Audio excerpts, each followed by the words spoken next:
Hi everyone. Welcome to our channel. Travel with Deepak Priya. இப்போ எங்க இருக்கன்னு பாத்தீங்கன்னா மொட்டை மாடியில தான் இருக்கோம். ஆமா மொட்டை மாடில இருக்கோம். ஈவினிங் வாக்கிங் மொட்டை மாடியில போயிட்டு இருக்கு. நாங்க இன்னைக்கு ஏதாவது டிஃபரண்டா பண்ணி சாப்பிடலாம்னு பிளான் பண்ணோம். ஏதாவது சாப்பிடலாம்னு சொல்லி. அதனால இன்னைக்கு என்ன பண்ண போறோம்? பட்டர் நான் ட்ரை பண்ண போறோம். வீட்லயே பண்ணலாம் சிம்பிளான்னு சொல்லி ட்ரை பண்ண போறோம். இப்போ ரெஸ்டாரண்ட் வர இல்ல. சோ வீட்லயே ட்ரை பண்ணி பார்க்கலாம்னு. எங்க ஏரியாக்கு பாத்தீங்கன்னா Zomato எதுமே வர மாட்டேங்குது. நாங்க ட்ரை பண்ணதும் இல்ல. அதனால போர் அடிக்குது. ஏதாவது டெய்லி பண்ணி சாப்பிடணுமே வெளியே போக முடியல. ஏன்னா கொரோனா வேற பயங்கரமா இருக்கு. நீங்களும் கேர்ஃபுல்லாக இருங்க. வெளியே போகும்போது தானே அடிக்கடி பசிச்சுட்டே இருக்கும். ஆமாம் இது மாதிரி பசிச்சுட்டே இருக்கும். வெளியே போகும்போது மாஸ்க்கெல்லாம் போட்டுக்கோங்க. ஜாக்கிரதை இறங்கி எல்லாரும் ஹேண்ட் சானிடைசர்லாம் யூஸ் பண்ணுங்க. எல்லாரும் சேஃபாக இருங்க. நாங்களும் அதனால தான் வீட்டுக்குள்ளே இருக்கோம், வெளியே போகல. அதனால வீட்டிலே எல்லாமே சமைச்சு சாப்பிட்டுட்டு இருக்கோம். ஒன்றா ட்ரை பண்ணிட்டு இருக்கோம். நீங்களும் பார்த்து அதை என்ஜாய் பண்ணுங்க. வாங்க வீடியோக்குள்ளே போகலாம். கேஸ் பார்த்தீங்கன்னா எங்கள் வீட்டில் வாழைப்பூ வந்திருக்கு. பார்த்தாலே தெரியும் உங்களுக்கு. ஜூம் பண்ணி காட்டுறேன். வாழைப்பூ வாழை மரம் நிறைய இருக்குது எங்கள் வீட்டில். 2-3 வாழை மரம் உண்டு. நாங்கள் சாப்பிட்றதுக்கும் இலை இதில் தான் எடுப்போம். நான் இந்த பக்கத்தில் இருந்து காட்டுறேன். நான் பார்த்தீங்கன்னா தெரியும் வாழைப்பூ உண்டு இருக்குது. இன்னும் கொஞ்ச நாளில் பழம் வரும். இது என்ன பழம்னு தெரியல. தெரியுமா என்ன பழம் வந்துச்சு? சிங்கம் பழம். பிறந்த வந்துச்சு. எல்லாம் சிங்கம் பழம் தான் வந்துச்சு. என்ன தெரியும் இங்கேருந்து கொலை வந்திருக்கு. இது எங்கள் வாழை தோட்டம். இது எங்கள் ஹோம் டூர். இது ஒரு நாள் போடணும். இங்கே பார்த்தீங்கன்னா ஃப்ரெண்ட்லே இது கொய்யா மரம். அப்படியே இங்கே பார்த்தீங்கன்னா மாம்பழம் நிறைய இருந்துச்சு. ஆமாம் டெய்லி மாம்பழமாக தான் போயிட்டுருக்கு வீட்டில். பழுக்க வச்சு சாப்பிட்டுட்ருக்கோம். காட்டினது வீட்டோட ஃப்ரண்ட் சைடில். இது பேக் சைடில் பார்த்தீங்கன்னா தென்னை மரம் வளர்த்துட்ருக்காங்க. இந்த வடிகட்டு வழியாக தான் ஏறி மேலே வந்தோம். தென்னை மரம். இங்கேயும் ஒரு வாழை மரம் நிற்கிது. இங்கே ஃபுல்லாக வெத்தலையெல்லாம் இருந்துச்சு. வெத்தலை கொடியெல்லாம் இருந்துச்சு. இப்போ ஒன்றும் இல்லை. கொரோனானால எல்லாம் வெத்தலையை எடுத்து சாப்பிட்டு ஒரு வெத்தலையும் இல்லை. கொஞ்சம் ஓட்டு தான் இருக்குது. அங்கேயும் பார்த்தீங்கன்னா ஃப்ரண்ட்டில் அந்த பக்கம் பார்த்தீங்கன்னா பப்பாளி. அங்கேயும் ஒரு தென்னை மரம் வளர்ந்துட்டுருக்கு இப்போ தான். இதை எங்கள் வீட்டு மொட்டை மாடி.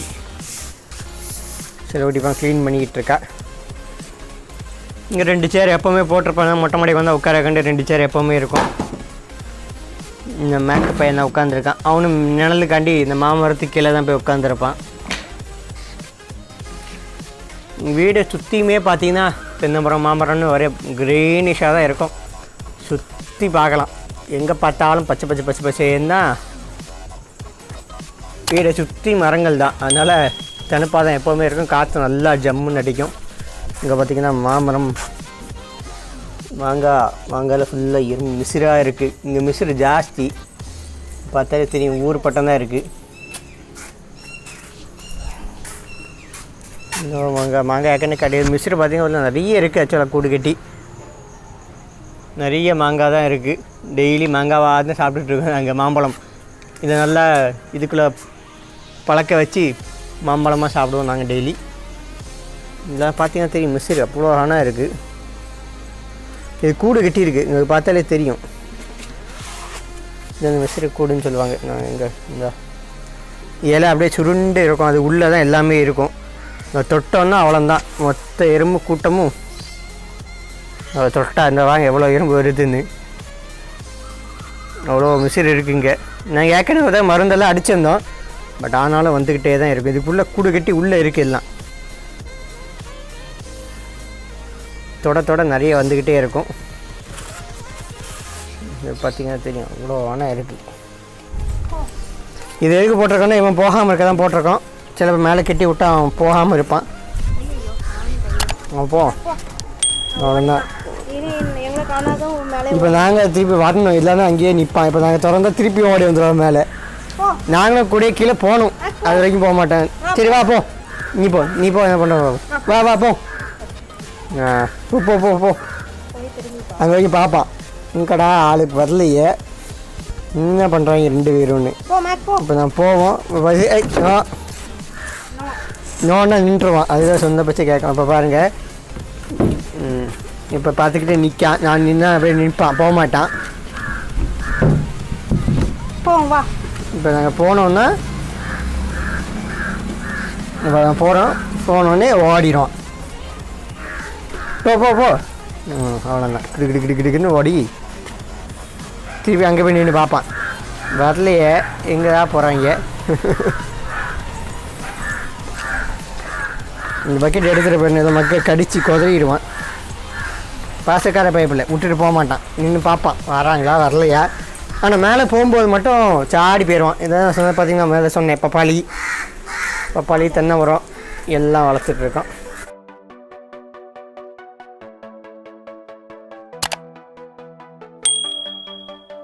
ஒரு பவுல் எடுத்துக்கோங்க. பவுல் எடுத்து 3/4 கப் தண்ணி ஊற்றிக்கலாம். வெதுவெதுப்பான தண்ணி தான் எடுத்துக்கணும். கை விட்டு பாருங்கள், கை சூடு பொறுக்கிற மாதிரி இருக்கணும். அப்போ தான் ஆக்டிவேட் ஆகும் ஈஸ்ட்டு.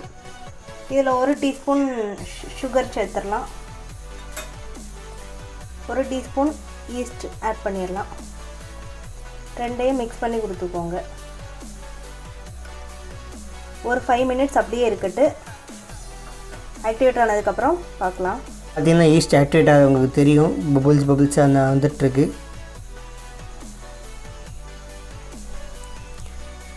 இந்த 5 மினிட்ஸ் இப்படி வச்சோன்னா இப்படி தான் ஈஸ்ட் ஆக்டிவேட் ஆகும்.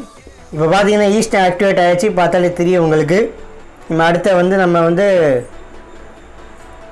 நான் பண்ணுறதுக்கான இதுக்கெல்லாம் ப்ராசஸ் பார்க்கலாம். இப்போ எடுத்து வச்சுருக்கு. இது ஃபஸ்ட்டு மைதா மாவு போட்டுக்கலாம். 2 கப் மைதா மாவு. 2 கப் மைதா மாவு. இது இது மைதா மாவு 2 கப்பு. 1 டீஸ்பூன் உப்பு, தேவையான உப்பு. அதை லைட்டாக மிக்ஸ் பண்ணி விட்டுடலாம். அதை மிக்ஸ் பண்ணிக்கோங்க. கூட அந்த ஈஸ்ட்டையும் நம்ம ஊற்றிடலாம். ஈஸ்ட் ஒரு 5 நிமிஷமாவது இருக்கணும், அப்போ அது ஆக்டிவேட் ஆகும். நீங்கள் பார்த்துருப்பீங்க. இப்போ நம்ம கலக்கிக்கலாம். இதை உங்கள்கிட்ட ஈஸ்ட் இல்லைன்னா அதுக்கு பதில் பேக்கிங் சோடா 1/4 டீஸ்பூன், அப்புறம் பேக்கிங் பவுட்ரு 1/2 டீஸ்பூன், அப்புறம் ஹாஃப் கப் கேர்டு தயிர். இந்த 3ஐயும் நீங்கள் ஆட் பண்ணிக்கலாம். ஈஸ்ட் இல்லைன்னா உங்கள்கிட்ட, ஈஸ்ட் இல்லாதவங்க இந்த 3ஐயும் ஆட் பண்ணிக்கலாம். ஈஸ்ட் இருந்தால் அது 3 தேவைப்படாது. எங்கள்கிட்ட ஈஸ்ட் இருக்கிறதுனால நாங்கள் இதை 1 மட்டும்தான் ஆட் பண்ணுறோம்.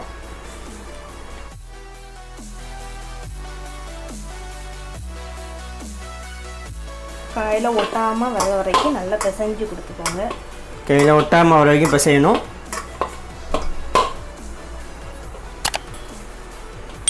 பிசைஞ்சதுக்கப்புறம் காமிக்கிறேன்.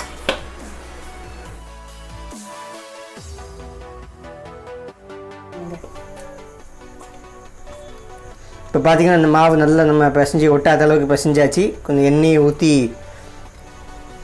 வச்சாச்சு. ஏன்னா கொஞ்சம் ட்ரை ஆகிடக்கூடாது, அதனால தான் எண்ணெயை ஊற்றிருக்கோம். இனி நம்ம 2 ஹவர்ஸ் கவர் பண்ணி மூடி வச்சிட வேண்டியதுதான். 1.5 மணி நேரம் 2 மணி நேரம், 1 ஹவர் டு 2 ஹவர்ஸ்க்குள்ளே மினிமம் 1 ஹவர் ஆச்சு வைக்கணும். அப்போ தான் நல்லாயிருக்கும். மாவு நல்லா டபுள் ஆகும். அப்போ மாவு டபுள் சைஸில் ஆகும், நல்லா சாஃப்டாக இருக்கும். இருக்கட்டு, நம்ம அடுத்து ப்ராசஸ் என்னன்னு சொல்லி பார்க்கலாம். இந்த மாம்பழம் பார்த்தீங்கன்னா நான் கொஞ்சம் நேரம் சொன்னால் திரும்ப மேலே விழுந்து மேற்கு ஓடி போய் எடுத்துகிட்டு சரி, அந்த மாம்பழம் தான். அதுக்குள்ளே நாங்கள் போய் எடுத்துட்டோம். நல்லா பழுத்து விழுந்துருக்கு. இனி நான் சாப்பிடும்போது இதையும் வெட்டி சாப்பிட வேண்டியதாக இன்றைக்கி. நல்லா டேஸ்ட்டாக இருக்கும். இதை இன்னைக்கு கொஞ்சம் பழுக்க வச்சா இன்னும் நல்லா டேஸ்ட் வரும். வெளியே பார்த்தா தான் க்ரீன் கலரில் இருக்கும். ஆமாம், உள்ளே பழுத்துருக்கும் நல்லா. சரி, இந்த லைட்டு தான் வச்சுருக்கேன். இதனால தான் இவ்வளோ ப்ரைட் இருக்குது. கேஸ் பார்த்தீங்கன்னா நம்ம நானுக்காண்டி ஊற வச்ச இந்த இது 2 ஹவர்ஸ் ஆயிடுச்சு. ஸோ இப்போ அது எப்படி வந்திருக்குன்னு சொல்லி நம்ம பார்க்கலாம். நம்ம நான் ஊற வச்சு 2 ஹவர்ஸ் ஆயிடுச்சு. ஸோ அது எப்படி வந்திருக்குன்னு சொல்லி நம்ம ஓப்பன் பண்ணி பார்க்கலாம். ஆஹா, எவ்வளோ பெருசாக இருக்குது பாருங்கள். நம்ம டபுள் சைஸ் ஆகிருக்கு. இந்த சாஃப்ட்னஸாகவும் இருக்கணும். ஒரு நிமிஷம் பசஞ்சிட்டு அப்புறம் பால் மாதிரி ஊட்டி எடுத்துடலாம். 1 மினிட் பிசைஞ்சிக்கலாம். பால் மாதிரி எடுத்துக்கலாம்.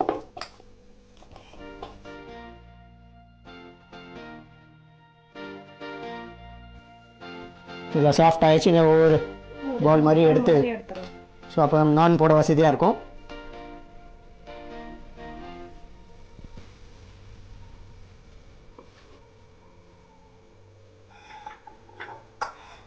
சப்பாத்தி போட்ட கல் எடுத்துக்கோங்க. சப்பாத்தி போடுற கல்லில் நீங்கள் சப்பாத்தி போடுற மாதிரியே தான் நானை போட்டு முடிச்சிடலாம். இப்போ பார்த்தீங்கன்னா நம்ம வந்து நான் போட போகிறோம். இதை என்ன மாவு இது? மைதா மாவு. மைதா மாவில் முக்கிக்கோங்க. ஓவல் ஷேப்பில் போட போகிறேன். நீங்கள் ரவுண்ட் ஷேப்லேயும் போடலாம் சப்பாத்தி போடுற மாதிரி. நாங்கள் வந்து ஓவல் ஷேப்பில் போட போகிறோம்.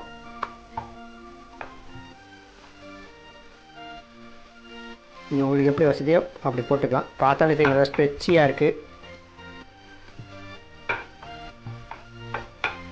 எவ்வளோ ஸ்ட்ரெச்சியாக இருக்கும் அவ்வளோ சாஃப்ட்னஸாக இருக்கும். ரொம்ப தின்னாக்கிறாங்க, அப்போ நல்லா இருக்காது, அந்த பல்ஜினஸ் வராது. கொத்தமல்லி கீரை போட்டுடலாம். இது மேலே கார்னிஷுக்கு கொத்தமல்லி கீரை போட்டுடலாம். அது லாஸ்ட்டாக தான் போடாதீங்க, இப்பயே போட்டு ரோல் பண்ணிடுங்க. அப்போ அது வந்து அது உள்ளே மெர்ஜ் ஆயிரும். இது ஆப்ஷன் தான், நீங்கள் வேணும்னா போட்டுக்கலாம்.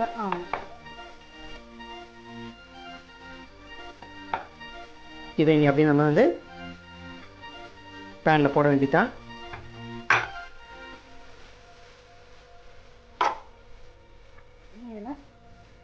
தண்ணி தடவிக்கலாம். கொஞ்சம் வாட்டர் தடவை போகிறோம். இது எதுக்குது வாட்டர்? அப்போ தான் கல்லில் கமத்தும் போது ஒட்டிகிட்டு இருக்கும், இல்லைன்னா கமந்து விழுந்து இப்போ தருவீங்க. ஸோ கீழே உள்ளாமல் இருக்கிறது தான் தண்ணி தடவுறாங்களாம். என்ன பண்ண போகிறேன் எனக்கு ஐடியா இல்லை, பார்த்தா தான் தெரியும் எனக்கு. இப்போ கமந்து விழ போகுதா இல்லை ஒட்டிகிட்டு இருக்க போதான்னு தெரியல. பார்ப்போம். கல்லிலே கவராமல் இருக்கணுமா, அது எதுக்குன்னு எனக்கு தெரியல, பார்ப்போம். சரிங்க, பண்ணி பார்ப்போம். இதுதான் இவ்வளோ தான் போச்சு. சூப்பரு.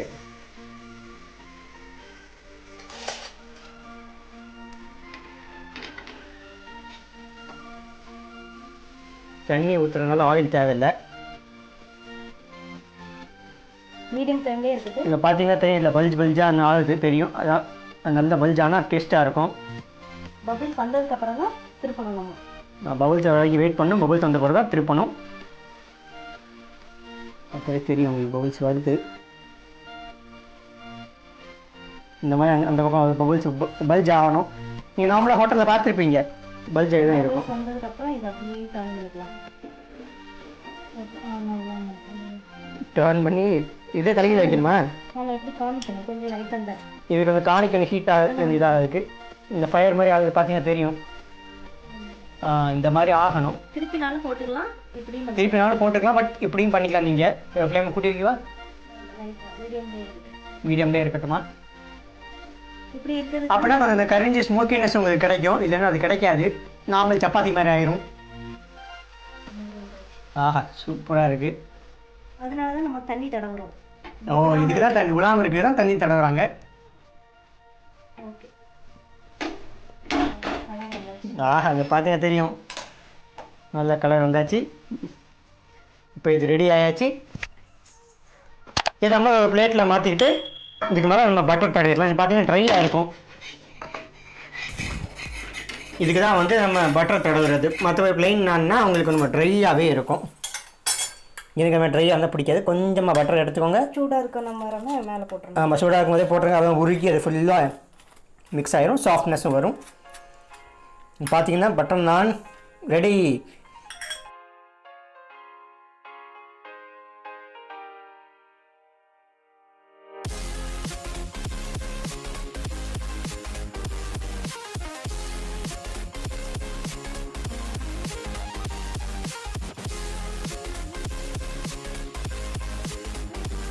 நான் ரெடி ஆயாச்சு.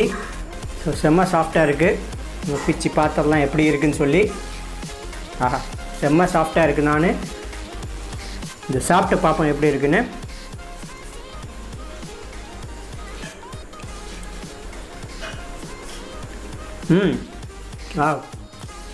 டேஸ்ட்டே அருமையாக இருக்குது. இந்த பட்டர் போட்டிருந்தா பட்டரோட டேஸ்ட் அப்படி நாக்கில் தெரியுது.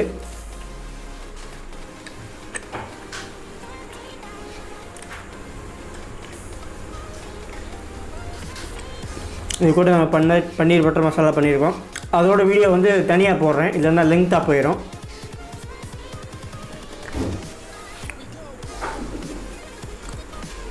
பன்னீர் பட்டர் மசாலா வச்சு சாப்பிட்டு பார்ப்போம். சூப்பராக இருக்குது.